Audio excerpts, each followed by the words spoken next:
بہت اچھی بات ہے کہ آپ اپنے سیاسی کارکنوں کو متحرک بھی رکھتے ہیں، لیکن ہمیشہ تحریکیں وہی نتیجہ خیز ہوتی ہیں جس میں بنیادی رول جو ہے لیڈرشپ کا ہو۔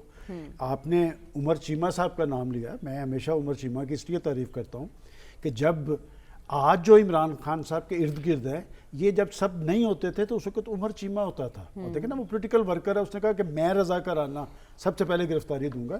میرا خیال ہے کہ یہ ابتدا جو ہے یہ خود خان صاحب سے ہونی چاہیے، اسد عمر صاحب ساتھ ہونے چاہیے، فواد چودھری صاحب، شیخ رشید صاحب، چودھری پرویز الہی صاحب، یہ لوگ جب آئیں گے نا میدان میں تو پھر وہاں سے ٹیک آف ہوگا۔ تو یہ گرفتاری ممکن بن پائیں گے جو آپ بتا رہے ہیں؟ وہ میں آپ کو بتا دیکھیں بات یہ کہ یہ کیسے پروسیس ہوگا کہ یہ قانون کی خلاف ورزی کریں گے تو ان کو تو قانون کی خلاف ورزی کیا کریں گے؟ آپ نے خود اپنے دائیے میں کہا کہ مال روڈ پہ تو ہائی کورٹ نے پابندی لگائی ہوئی ہے جلسے جلوس پہ۔ میں سمجھتا ہوں جو بات ابھی ایاز صاحب کر رہے ہیں یہ بات درست ہے کہ جب پاکستان کے ہر طبقے فکر کو تشویش ہے، ابھی خواجہ آصف صاحب کا بیان، تو سب سے پہلے تو میں احسن اقبال صاحب سے پوچھنا چاہتا ہوں، انہوں نے چند روز پہلے کہا تھا کہ جو شخص یا جو لوگ پاکستان کو دیوالیہ قرار دے رہے ہیں وہ ملک دشمن ایجنڈے پہ ہیں، تو وہ خواجہ صاحب کے بارے میں ان کی رائے کیا ہے؟ اور اسی طرح دیکھیں نا کچھ سیاسی لوگ ایسے ہوتے ہیں، مجھے یاد ہے جب چودھری سرور صاحب پنجاب میں گورنر تھے تو وہ لندن گئے، وہاں سے یاد ہے آپ کو ان کا ایک کلپ آیا تھا کہ ہم نے IMF کو سب کچھ لکھ کے دے دیا ہے اس لیے کہ ہم سے چل نہیں پا رہا۔ اور جب یہ کیفیت ہو کہ ادھر بھی کیفیت یہ ہے ادھر بھی یہ کیفیت یہ ہے تو پھر ایسی صورتحال کے اندر ڈیڈ لاک کیوں ہیں؟ بات یہ کہ انتخابات کا عمل جو ہے یہ سیاسی لوگ ہیں، انتخابات ہوتے رہتے ہیں۔ بات یہ کہ آج کی صورتحال کے اندر اگر عمران خان صاحب اپوزیشن کو لیڈ کر رہے ہیں یا ان کو لوگوں کی تائید اور حمایت حاصل ہے، کیا آنے والے وقت کے اندر اگر انہیں دوبارہ مسند اقتدار پر بٹھا دیا جاتا ہے یا وہ بیٹھ جاتے ہیں تو یہ جو صورتحال پاکستان کے اندر طاری ہے اور خاص طور پہ جو معاشی حالات ہیں اس کے لیے ان کے پاس ٹیم موجود ہے، اور اگر ٹیم شوکت ترین اور ڈاکٹر حفیظ شیخ یا وہی ہیں جو پہلے والے تھے تو پھر یہاں سے رزلٹس کا پتہ چلتا ہے۔ میں سمجھتا ہوں کہ آج کی صورتحال میں سب سے زیادہ ضرورت یہ ہے کہ یہ ڈیڈ لاک کو توڑا جائے اور انتخابات بھی تب آگے کی طرف آپ چل پائیں گے جس میں اس سے ماضی کے اندر سارے لوگ بیٹھ کے بات کر لیتے تھے اور وہ جو بیٹھ کے چیزیں طے ہوتی تھی۔ میں آپ کو ایک بات بتاؤں کہ سیاسی لوگ جب بھی بیٹھتے ہیں نا کچھ کوئی نہ کوئی حل ضرور نکل آتا ہے، لیکن یہاں پر تو بیٹھنے کے لیے تیار نہیں ہے۔ اور یہ سیاست ہے دنیا کے اندر جو سیاست تو ہے ہی ڈائیلاگ کے عمل کا نام ہے، سیاست جواب دہی کا نام ہے، سیاست مسائل کے حل کا نام ہے۔ یہاں پر ان سب کے طرز عمل کا آپ اندازہ لگا لیں کہ وہ اپنے طرز عمل سے پاکستان کے اندر بحرانی یا ہیجانی کیفیت بڑھا رہے ہیں یا کم کر رہے ہیں۔ ٹھیک ہے، لیکن جیل بھرو تحریک کی بات ہو رہی ہے، کس حد تک پریشرائز کیا جا سکتا ہے اور اس پر حکومت کی حکمت عملی کیا ہوگی ڈاکٹر صاحب؟ کیونکہ پنجاب میں اور KP میں تو نگران سیٹ اپ ہے، وفاق میں اتحادی حکومت ہے، تو کیا ایسا کبھی ہوا ہے نگران حکومتیں ہوں اور کوئی پولیٹیکل پارٹی ایسی تحریک چلائے؟ کیا اختیارات ہوتے ہیں نگرانوں کے پاس پھر اس صورت میں؟ دیکھیے اپوزیشن پارٹیز جو ہے نا وہ پریشر بلڈ کرتی ہیں۔ اس وقت صورتحال یہ ہے کہ الیکشن نہیں کروائے جا رہا ہے، جو ہمیں اندازہ ہے کہ رولنگ پارٹی یعنی جو گورنمنٹ ہے فیڈرل گورنمنٹ اور الیکشن کمیشن الیکشن کے حق میں نہیں ہے، لہٰذا ان کی خواہش ہے الیکشن ہو تو اس کے لیے آپ پریشر جنریٹ کرتے ہیں۔ یہ ایک پریشر جنریٹ کرنے کا طریقہ ہے اور اپنی پارٹی کو موبلائز رکھنے کا ہے، اور پریشر جنریٹ ہوتا ہے چاہے وزراء کتنے ہی اعتماد سے بات کریں۔ آپ وزراء کی سپیچز کو تو اٹھائیے نا، یعنی کسی بھی وزیر کی سپیچ اٹھا لیجئے، اس کا بیشتر حصہ وہ اس طرف ہوتا ہے، وہ ایک لیڈر کا نام لیا جاتا ہے، اس کو دہرایا جاتا ہے، اس کا باتیں کی جاتی ہیں۔ اگر اس سے آدھا ٹائم وہ یہ بیان کر دیں کہ کس قسم کا متبادل معاشی اور معاشرتی نظام اور سیاسی طریقہ کار ایوالو کرنا چاہتے ہیں تو میرے خیال لوگوں کو تسلی ہو جائے گی۔ تو اس کا پریشر بلڈ کرنے کا بڑا سٹینڈرڈ طریقہ ہے۔ دیکھیں اس قسم کی تحریکیں کو پہلی دفعہ تو نہیں ہو رہی نا، اس قسم کا طریقہ جو لاہور میں مال روڈ کا کہہ رہے ہیں نا، یہ پریزنٹ کریں گے سول لائن تھانے کے سامنے گرفتاری کے لیے، جو کوئنز روڈ کے اوپر ہے اور وہ اسمبلی چیمبرز کے قریبی ہے، وہ وہاں سے جاتے ہیں۔ اس کا طریقہ کار یہ ہوتا ہے کہ آپ پریزنٹ کرتے ہیں اور اگر وہ عام طور پہ پولیس گرفتار نہیں کرتی پھر وہ وہیں بیٹھ جاتے ہیں کچھ دیر کے لیے۔ دوسرا یہ ہے کہ اس قسم کی تحریکوں جو آپ نے پہلے سوال کیا تھا کہ عمران خان کو گرفتار کروانے کے لیے پوری قوم لگی ہوئی ہے، دیکھیں اس قسم کی تحریکیں ماضی میں ہمیں تجربہ یہ بتاتا ہے جو ٹاپ لیڈرشپ ہوتی ہے وہ پیچھے بیٹھ کے کوآرڈینیٹ کرتی ہے، جو سیکنڈ لائن آف لیڈرشپ ہے وہ گرفتاریاں دیتے ہیں۔ اس لیے کہ اگر ٹاپ لیڈرشپ پلاننگ کرنے والی، جو انسٹرکشن دینے والی جو ہوتی ہے، جو ایک یونیفائنگ فورس ہوتی ہے، وہ پیچھے بیٹھ کے اس پوری موومنٹ کو کوآرڈینیٹ کرتے ہیں۔ حکومت کی کیا حکمت عملی ہونی چاہیے ڈاکٹر؟ حکومت کی حکمت عملی تو یہ ہونی چاہیے الیکشن کرائے، اچھا، لیکن لیکن وہ الیکشن کرانا نہیں ہے۔ دیکھیے ایک چیز کا خیال رکھیں، الیکشن کی بات ہو رہی ہے نا، ایک اہم پوائنٹ میں یہ کہنا چاہتا ہوں کہ دیکھیے یہ 1973 کا کانسٹیٹیوشن 73 میں بنا تھا نا، اس کے تحت الیکشن ہوتے رہے ہیں۔ اچھا، پھر اس میں بڑی تبدیلی آئی 2010 کے اندر 18ویں ترمیم میں۔ 18ویں ترمیم کے بعد 2013 میں الیکشن ہوا، 2018 میں الیکشن ہوا۔ جو نیو الیکشن لا 2017 آیا، اس کے بعد 2018 ہوا ہے۔ کبھی بھی اس بات پہ کنٹروورسی پیدا نہیں ہوئی کہ الیکشن کب ہوگا، نہیں ہوگا۔ وجہ اس کی یہ تھی، اس کی وجہ کانسٹیٹیوشن کی کلوزز نہیں ہیں جو ڈیلے ہوتا ہے، وہ ہے ان لوگوں کی نیت جنہوں نے فیصلہ کرنا ہے۔ ماضی میں جن لوگوں نے فیصلہ کرنا تھا ان کی نیت واضح تھی، اب جن لوگوں نے فیصلہ کرنا ہے ان کی نیت میں خلل ہے۔ لہٰذا یعنی پنجاب کے گورنر کو تو چھوڑ دو، کے پی کے گورنر نے تو ڈیزولوشن پہ سائن کیے ہیں، وہ بھی ڈیٹ نہیں دے رہا۔ تو لہٰذا مسئلہ کانسٹیٹیوشن کا نہیں ہے، مسئلہ ہے لوگوں کا، ٹھیک ہے، ان کا فیصلہ کرنے والوں کا۔ چونکہ وہ فیصلہ نہیں کرنا چاہتے لہٰذا تعویلیں نکالی چلی جا رہی ہیں، ورنہ الیکشن تو ماضی میں ہوئے۔ اس سے بتائیے نا، یہ جو تنازع اب کھڑا ہوا ہے پہلے کیوں کھڑا نہیں ہوا؟ آج تک اتنے الیکشن ہوئے ہیں۔ تو اس لیے میرا خیال یہ ہے کہ یہ ایک اس سے غیر یقینی موجودہ حالات میں جب یہ جیل بھرو تحریک ہوگی، اس سے غیر یقینی صورتحال بڑھے گی، اس سے سیاست کے اندر تناؤ بڑھے گا اور سیاست کی مشکلات بڑھیں گی۔ یعنی آپ کہہ رہے ہیں بحران مزید بڑھے گا، اور بحران کو ڈیل کرنا بنیادی کام حکومت وقت کا، ان کے لیے بھی مشکل ہو جائے گا اس بحران کو ڈیل کرنا۔ لیکن ڈاکٹر رسول بخش رئی صاحب، آپ سے میرا سوال یہ ہے کہ شہر شہر جلسے بھی کر کے دیکھ لیے، احتجاج بھی کر لیے، اپنی 2 حکومتیں بھی ختم کر کے دیکھ لیں، اب جیل بھرو تحریک یہ کتنی کارگر ثابت ہوگی عام انتخابات کی راہ ہموار کرنے میں؟ ایک تسلسل ہم دیکھ رہے ہیں کہ عمران خان صاحب نے جب تحریک شروع کی تو وہ ختم نہیں ہوئی، ایک مرحلہ آتا ہے، دوسرا مرحلہ، تیسرا، چوتھا، انہوں نے اپنی کانسٹیٹوئنسی کو متحرک رکھا ہوا ہے اور آگے بڑھتے چلا رہے ہیں۔ یہ موبلائزیشن ہے اور انیشیٹو ہے وہ عمران خان کے ہاتھ میں ہے، باقی اپنا دفاع کرنے کی کوشش کر رہے ہیں، اور جس انداز میں وہ دفاع کر رہے ہیں وہ بڑا مناسب طریقہ نہیں ہے کہ آئین کچھ کہتا ہے، ہماری سیاسی روایات کچھ اور ہیں، اور ان کے فیصلے بالکل یکسر مختلف ہیں۔ وہ قوم کا مفاد نہیں دیکھ رہے، نہ وہ جمہوریت کا، نہ آئین کا، نہ قانون کی حکمرانی کا۔ وہ صرف یہ چاہتے ہیں کہ کسی طریقے سے انتخابات کو نہ ہونے دیں۔ لگتا ہے کہ انہیں کوئی ڈر ہے کہ وہ نتائج شاید حاصل نہ ہو سکیں جو وہ چاہتے ہیں۔ تو اس لیے میں سمجھتا ہوں کہ یہ تحریک چلتی رہی ہے، چلتی رہے گی، اور ایسی ہی تحریکوں سے میں سمجھتا ہوں کہ جمہوریت دوبارہ بحال ہوتی ہے، اور جو لوگ اس طرح کی پالیسیاں اپناتے ہیں ان کو آخر شکست کھانا پڑتی ہے۔ ٹھیک ہے، لیکن اس تمام تر سینیریو میں ہم دیکھ رہے ہیں کہ ایوان صدر اور الیکشن کمیشن کے درمیان بھی ایک سرد جنگ چھڑی ہوئی ہے۔ ایاز صاحب، ایوان صدر کی جانب سے 2 خط لکھے جا چکے ہیں۔ خط کا جواب آج الیکشن کمیشن کی جانب سے دیا گیا، اور اس خط کے جواب میں کہا گیا کہ قومی اسمبلی تحلیل ہو تو صدر انتخابات کی تاریخ دیتا ہے، جب صوبائی اسمبلی تحلیل ہو تو گورنر انتخابات کی تاریخ دیتے ہیں۔ اب پیر کو اجلاس بلایا گیا، صدر مملکت نے بلایا ہے، تو یہ پیش رفت ہو سکے کہ آپ کو لگتا ہے اس معاملے پر؟ آپ دیکھیں، ان ساروں سے پوچھیں، چیف الیکشن کمشنر سے لے کر سی ایم پنجاب تک، سی ایم پنجاب سے لے کر وہ جو شہنشاہ کامیڈی ہیں ہمارے وزیر اعظم، کہ بھائی آپ کرنا کیا چاہتے ہیں؟ الیکشن نہیں کرانا چاہتے، اور پھر کیا آپ کرنا چاہتے ہیں؟ طول دینا اقتدار کو، طول دینا اقتدار آپ سے ہو رہا ہے؟ کوئی گرفت ہے آپ کی کسی چیز پر؟ ستیہ ناش پہلے آپ نے کر دیا ہے، اور 10 مہینے کا جو آپ نے ریکارڈ قائم کیا ہے 75 سالہ تاریخ میں نہیں ہوا۔ ایسٹ پاکستان کا ثانیہ ہو گیا، یہ ہماری حالت نہیں ہوئی تھی جو ان 10 مہینوں میں بنا دی ہے۔ تو آپ کرنا کیا چاہتے ہیں؟